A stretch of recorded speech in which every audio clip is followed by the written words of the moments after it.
श्रीमद् वाल्मीकि रामायण, उसमें पहला बालकांड, उसमें 33वां सर्ग। राजा कुशनाभ द्वारा कन्याओं के धैर्य एवं क्षमाशीलता की प्रसन्नता, ब्रह्मदत्त की उत्पत्ति तथा उनके साथ कुशनाभ की कन्याओं का विवाह। बुद्धिमान महाराज कुशनाभ का वह वचन सुनकर उन 100 कन्याओं ने पिता के चरणों में सिर रखकर प्रणाम किया और इस प्रकार कहा, राजन, सर्वत्र संचार करने वाले वायुदेव अशुभ मार्ग का अवलंबन करके हम पर बलात्कार करना चाहते थे। धर्म पर उनका दृष्टि नहीं थी। हमने उनसे कहा, देव आपका कल्याण हो, हमारे पिता विद्यमान है, हम स्वच्छंद नहीं है। आप पिताजी के पास जाकर हमारा वर्णन कीजिए। यदि वे हमें आपको सौंप देंगे तो हम आपकी हो जाएंगी। परंतु उनका मन तो पाप से बंधा हुआ था। उन्होंने हमारी बात नहीं मानी। हम सब बहने ये ही धर्म संगत बातें कर रहे थे तो भी उन्होंने हमें गहरी चोट पहुंचाई। बिना अपराध के ही हमें पीड़ा दी। उनकी बात सुनकर परम धर्मात्मा महातेजस्वी राजा ने उन अपनी परम उत्तम 100 कन्याओं को इस प्रकार उत्तर दिया, पुत्रियों, क्षमाशील महापुरुष ही जिसे कर सकते हैं वही क्षमा तुमने भी की है। यह तुम लोगों के द्वारा महान कार्य संपन्न हुआ है। तुम सबने एक मत होकर जो मेरे कुल की मर्यादा पर ही दृष्टि रखी है, काम भाव को अपने मन में स्थान नहीं दिया है, यह भी तुमने बहुत बड़ा काम किया है। स्त्री हो या पुरुष, उसके लिए क्षमा ही आभूषण है। पुत्रियों, तुम सब लोगों में समान रूप से जैसी क्षमा है या सहिष्णुता है, वह विशेषतः देवताओं के लिए भी दुष्कर ही है। पुत्रियों, क्षमा दान है, क्षमा सत्य है, क्षमा यज्ञ है, क्षमा यश है और क्षमा धर्म है। क्षमा पर भी यह संपूर्ण जगत टिका हुआ है। ककुस्थ नंदन श्री राम, देवतुल्य पराक्रमी राजा कुशनाभ ने कन्याओं से ऐसा कहकर उन्हें अंतःपुर में जाने की आज्ञा दे दी और मंत्रणा के तत्वों को जाने वाले उस नरेश ने स्वयं मंत्रियों के साथ बैठकर कन्याओं के विवाह के विषय में विचार आरंभ किया। विचारणीय विषय यह था कि किस देश में किस समय और किस सुयोग्य वर के साथ उनका विवाह किया जाए। उन्हीं दिनों चुली नाम से प्रसिद्ध एक महातेजस्वी सदाचारी एवं उद्वरेता यानी कि नैष्ठिक ब्रह्मचारी मुनि वेदोक्त तप का अनुष्ठान कर रहे थे अथवा ब्रह्मचिंतन रूप तपस्या में संलग्न थे। श्री राम, तुम्हारा भला हो। उस समय एक गंधर्व कुमारी वहां रहकर उन तपस्वी मुनि की उपासना यानी कि अनुग्रह की इच्छा से सेवा करती थी। उसका नाम था सोमदा। वह उर्मिला की पुत्री थी। वह प्रतिदिन मुनि को प्रणाम करके उनकी सेवा में लगी रहती थी तथा धर्म में स्थित रहकर समय समय पर सेवा के लिए उपस्थित होती थी। इससे उसके ऊपर वे गौरवशाली मुनि बहुत संतुष्ट हुए। रघुनंदन, शुभ समय आने पर चुली ने उस गंधर्व कन्या से कहा, शुभे, तुम्हारा कल्याण हो, मैं तुम पर बहुत संतुष्ट हूँ। बोलो, तुम्हारा कौन सा प्रिय कार्य सिद्ध करूँ। मुनि को संतुष्ट जानकर गंधर्व कन्या बहुत प्रसन्न हुई। वह बोलने की कला जानती थी। उसने वाणी के मर्मज्ञ मुनि से मधुर स्वर में इस प्रकार कहा, महर्षि, आप ब्राह्मी संपत्ति यानी कि ब्रह्म तेज से संपन्न होकर ब्रह्म स्वरूप हो गए हैं। अतएव आप महान तेजस्वी है। मैं आपके ब्रह्म तप यानी कि ब्रह्म ज्ञान एवं वेदोक्त तप से युक्त धर्मात्मा पुरुष प्राप्त करना चाहती हूँ। मुने आपका भला हो। मेरे कोई पति नहीं है। मैं न तो किसी की पत्नी हुई हूँ और न आगे होऊंगी। आपकी सेवा में आई हूँ। आप अपने ब्रह्म बल यानी कि तप शक्ति से मुझे पुत्र प्रदान करें। उस गंधर्व कन्या की सेवा से संतुष्ट हुए ब्रह्मर्षि चूली ने अपने परम उत्तम ब्राह्म तप से संपन्न पुत्र प्रदान किया। वह उनके मानसिक संकल्प से प्रकट हुआ मानस पुत्र था। उनका नाम ब्रह्मदत्त हुआ। कुशनाभ के यहाँ जब कन्याओं के विवाह का विचार चल रहा था, उस समय राजा ब्रह्मदत्त उत्तम लक्ष्मी से संपन्न हो काम्पिल्य नामक नगरी में उसी तरह निवास करते थे जैसे स्वर्ग की अमरावतीपुरी में देवराज इंद्र। ककुस्थ कुल भूषण श्री राम तब परम धर्मात्मा राजा कुशनाभ ने ब्रह्मदत्त के साथ अपनी 100 कन्याओं को ब्याह देने का निश्चय किया। महातेजस्वी भूपाल राजा कुशनाभ ने ब्रह्मदत्त को बुलाकर अत्यंत प्रसन्न चित्त से उन्हें अपनी 100 कन्याएं सौंप दी। रघुनंदन, उस समय देवराज इंद्र के समान तेजस्वी पृथ्वीपति ब्रह्मदत्त ने क्रमशः उन सभी कन्याओं का पाणी ग्रहण किया। विवाह काल में कन्याओं के हाथों का ब्रह्मदत्त के हाथ से स्पर्श होते ही वे सब की सब कन्याएं कुब्ज से रहित, निरोग तथा उत्तम शोभा से संपन्न प्रतीत होने लगी। वात रोग के रूप में आए हुए वायुदेव ने उन कन्याओं को छोड़ दिया। यह देख पृथ्वीपति राजा कुशनाभ बड़े प्रसन्न हुए और बारंबार हर्ष का अनुभव करने लगे। भूपाल राजा ब्रह्मदत्त का विवाह कार्य संपन्न हो जाने पर महाराजा कुशनाभ ने उन्हें पत्नियों तथा पुरोहितों सहित आदरपूर्वक विदा किया। गंधर्वी सौमदा ने अपने पुत्र को तथा उसके योग्य विवाह संबंध को देखकर अपनी उन पुत्र वधुओं का यथोचित रूप से अभिनंदन किया। उसके एक एक करके उन सभी राजकन्याओं को हृदय से लगाया और महाराज कुशनाभ की सराहना करके वहाँ से प्रस्थान किया। इस प्रकार श्री वाल्मीकि निर्मित आर्ष रामायण आदि काव्य में के बालकांड में 33वां सर्ग पूरा हुआ।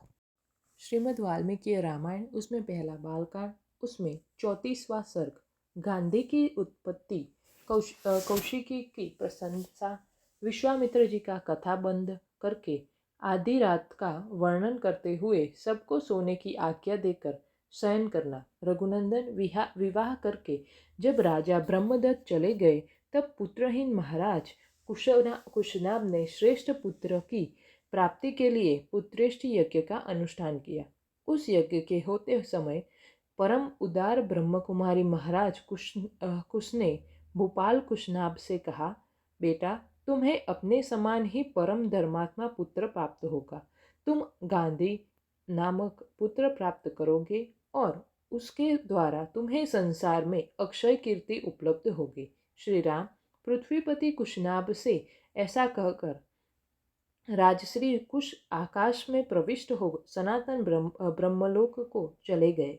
कुछ काल के पश्चात बुद्धिमान राजा कुशनाभ के यहाँ परम धर्मात्मा गादी नामक पुत्र का जन्म हुआ। ककुस्थ कुल भूषण रघुनंदन, वे परम धर्मात्मा राजा गांधी मेरे पिता थे। मैं कुश के कुल में उत्पन्न होने के कारण कौशिक कहलाता हूँ। राघव, मेरे एक ज्येष्ठ बहन भी थे जो उत्तम व्रत का पालन करने वाली थी। उनका नाम सत्यवती था।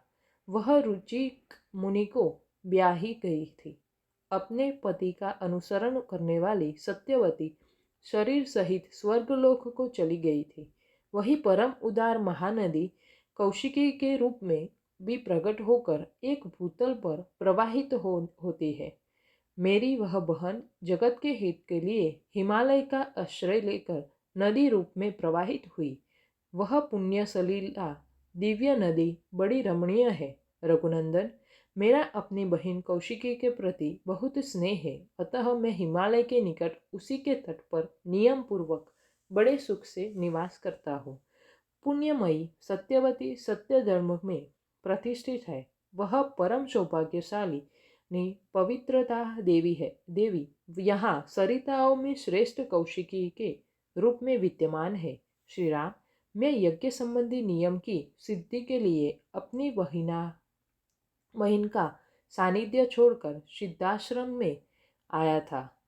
अब तुम्हारे तेज से मुझे वह सिद्धि प्राप्त हो गई है। महाबाहु श्री राम, तुमने मुझसे जो पूछा था उसके उत्तर में मैंने तुम्हें सोनभद्र तटवर्ती देश का परिचय देते हुए यह अपनी तथा अपने कुल की उत्पत्ति बताई है। काकुस्थ, मेरे कथा कहते कहते आधी रात बीत गई। अब थोड़ी देर नींद ले लो, तुम्हारा कल्याण हो। मैं चाहता हूँ कि अधिक जागरण के कारण हमारी यात्रा में विघ्न न पड़े। सारे वृक्ष निष्कंप जान पड़ते हैं, उनका एक पत्ता भी नहीं हिलता है। पशु पक्षी अपने अपने वास स्थान में छिपकर बसेरे लेते हैं। रघुनंदन, रात्रि के अंधकार से संपूर्ण दिशाएं व्याप्त हो रही है। धीरे धीरे संध्या दूर चली गई। नक्षत्रों तथा ताराओं से भरा हुआ आकाश यानी कि सहस्त्राक्ष इंद्र की भांति सहस्त्रों ज्योतिर्मय नेत्रों से व्याप्त सा होकर प्रकाशित हो रहा है। संपूर्ण लोक का अंधकार दूर करने वाले शीत रश्मि चंद्रमा अपनी प्रभा से जगत के प्राणियों के मन को अहियात प्रदान करते हुए उदित हो रहे हैं। रात में विचरने वाले समस्त प्राणी, यक्ष राक्षसों के समुदाय तथा भयंकर पिशाच इधर उधर विचर रहे हैं। ऐसा कहकर महातेजस्वी महामुनि विश्वामित्र चुप हो गए। उस समय सभी मुनियों ने साधुवाद देकर विश्वामित्र जी की बुरी बुरी प्रशंसा की। कुशपुत्रों का यह वंश सदा ही महान धर्मपरायण रहा है। कुशवंशी महात्मा श्रेष्ठ मानव ब्रह्मा जी के समान तेजस्वी हुए हैं। महायशस्वी विश्वामित्र जी अपने वंश में सबसे बड़े महात्मा आप ही हैं तथा सरिताओं में श्रेष्ठ कौशिकी भी आपके कुल की कीर्ति को प्रकाशित करने वाली है। इस प्रकार आनंद मग्न हुए उन मुनिवरों द्वारा प्रशंसित श्रीमान कौशिक मुनि अस्त हुए सूर्य की भांति नींद लेने लगे। वह कथा सुनकर लक्ष्मण सहित श्री राम को भी कुछ विस्मय हो आया। वे सभी मुनि श्रेष्ठ विश्वामित्र की सराहना करके नींद लेने लगे। इस प्रकार श्री वाल्मीकि निर्मित आर्ष रामायण आदि काव्य में के बालकांड में 34वां सर्ग पूरा हुआ। श्री वाल्मीकि रामायण उसमें पहला बालकांड, उसमें 35वां सर्ग। सोनभद्र पार करके विश्वामित्र आदि का गंगा जी के तट पर पहुंचकर वहां रात्रिवास करना तथा श्री राम के पूछने पर विश्वामित्र जी का उन्हें गंगा जी की उत्पत्ति कथा सुनाना। महर्षियों सहित विश्वामित्र ने रात्रि के शेष भाग में सोनभद्र के तट पर शयन किया। जब रात बीत और प्रभात हुआ तब वे श्री रामचंद्र जी से इस प्रकार बोले। श्री राम, रात बीत गई, सवेरा हो गया, तुम्हारा कल्याण हो। उठो उठो और चलने की तैयारी करो। मुनि की बात सुनकर पूर्वाह काल का नित्य नियम पूर्ण करके श्री राम वो चलने को तैयार हो गए और इस प्रकार बोले। ब्राह्मण, शुभ जल से परिपूर्ण तथा अपने तटों से सुशोभित होने वाला यह सोनभद्र तो अथाह जान पड़ता है। हम लोग किस मार्ग से चलकर इसे पार करेंगे? श्री रामचंद्र के ऐसा कहने पर विश्वामित्र बोले, जिस मार्ग से महर्षि गण सोनभद्र को पार करते हैं उसका मैंने पहले से ही निश्चय कर रखा है। वह मार्ग यह है। बुद्धिमान विश्वामित्र के ऐसा कहने पर वे महर्षि नाना प्रकार के वनों का शोभा देखते हुए वहां से प्रस्थित हुए।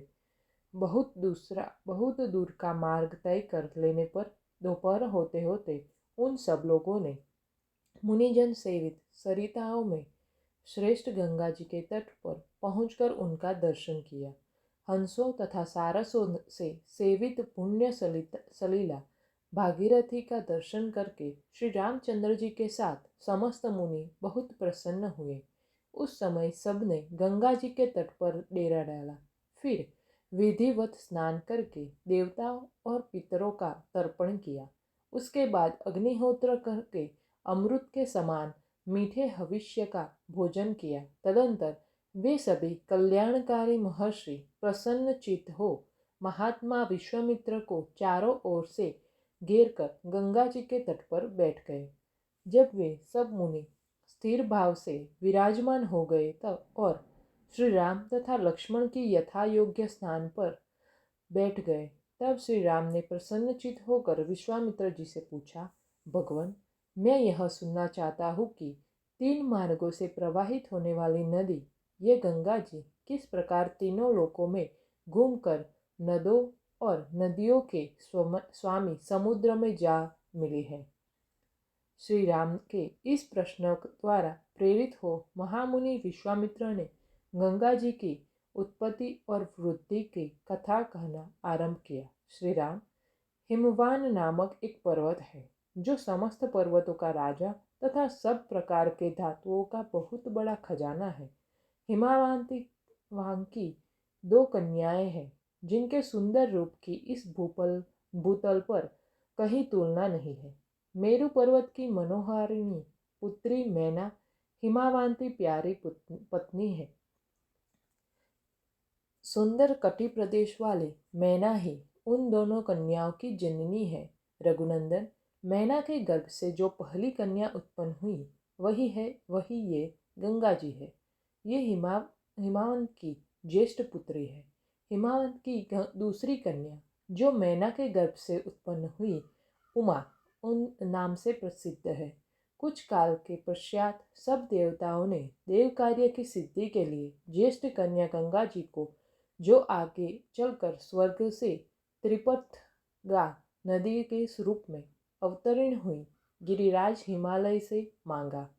हिमवान ने त्रिभुवन का हित करने की इच्छा से स्वच्छंद पथ पर विचरने वाली अपनी लोकपावनी पुत्री गंगा को धर्मपूर्वक उन्हें दे दिया। तीनों लोकों के हित की इच्छा वाले देवता त्रिभुवन की भलाई के लिए ही गंगा जी को लेकर मन ही मन कृतार्थता का अनुभव करते हुए चले गए। रघुनंदन, गिरिराज की जो दूसरी कन्या उमा थी, वे उत्तम एवं कठोर व्रत का पालन करती हुई घोर तपस्या में लग गई। उन्होंने तपोमय धन का संचय किया। गिरिराज ने उग्र तपस्या से संलग्न हुई अपनी वह विश्व वंदिता पुत्री उमा अनुपम प्रभावशाली भगवान रुद्र को ब्याह दिया। रघुनंदन, इस प्रकार सरिताओं में श्रेष्ठ गंगा तथा भगवती उमा, ये दोनों गिरिराज हिमालय की कन्याएं हैं। सारा संसार इनके चरणों में मस्तक झुकाता है। गतिशीलों में श्रेष्ठ तात राम गंगा जी की उत्पत्ति के विषय में ये सारी बातें मैंने तुम्हें बता दी। ये त्रिपथगामिनी कैसे हुई, यह भी सुन लो। पहले तो ये आकाश मार्ग में गई थी। तत्पश्चात ये गिरिराज कुमारी गंगा रमणीय देव नदी के रूप में देवलोक में आरूढ़ हुई थी। फिर जल रूप में प्रवाहित हो लोकों में पाप दूर करती हुई रसातल में पहुंची थी। इस प्रकार श्री वाल्मीकि निर्मित आर्ष रामायण आदि काव्य के बालकांड में 35वां सर्ग पूरा हुआ।